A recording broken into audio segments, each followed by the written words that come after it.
ទ្របឥន្ទ្រីទីតាំងយន្តសាស្ត្រដែនដីព្រៃឈើក្រៃក្រាស់ទើបប្រទះប៉ះនឹងទបស៊ី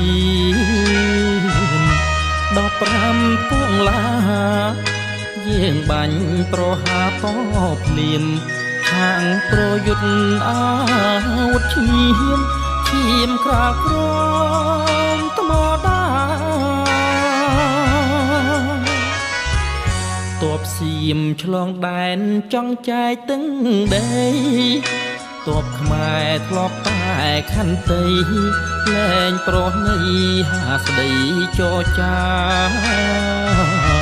រារាំងដាច់ខាតតាមបត់បញ្ជារនថា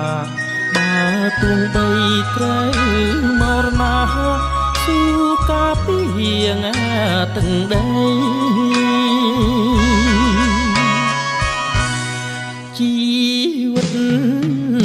ជូនជាធាតជូនគ្រួសារស្ម័គ្រចិត្តបូជាការពី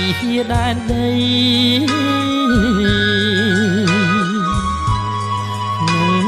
នាមយុទ្ធជនស្មោះត្រង់ភាំងក្ដី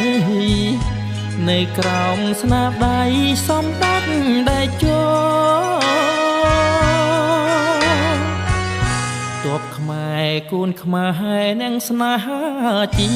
តិតតាំងមិនអើយរវិតដើម្បីជាតិទុំត្រូវឈាមហូរការពីទាំងដីនៅក្នុងអត្ថន័យផ្ដាច់បដូរឲ្យសំទបសាំងម៉ៃដែលជោស្ម័គ្រឈរកាងពីជា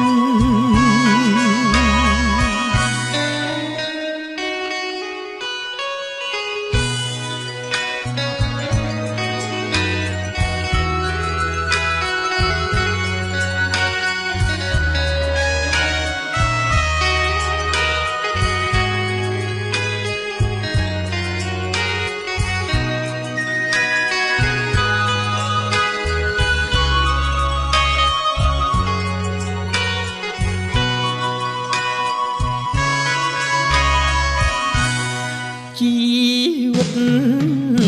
ជូនជាធាតជូនគ្រួសារស្ម័គ្រចិត្តបូជាការពីដែនដី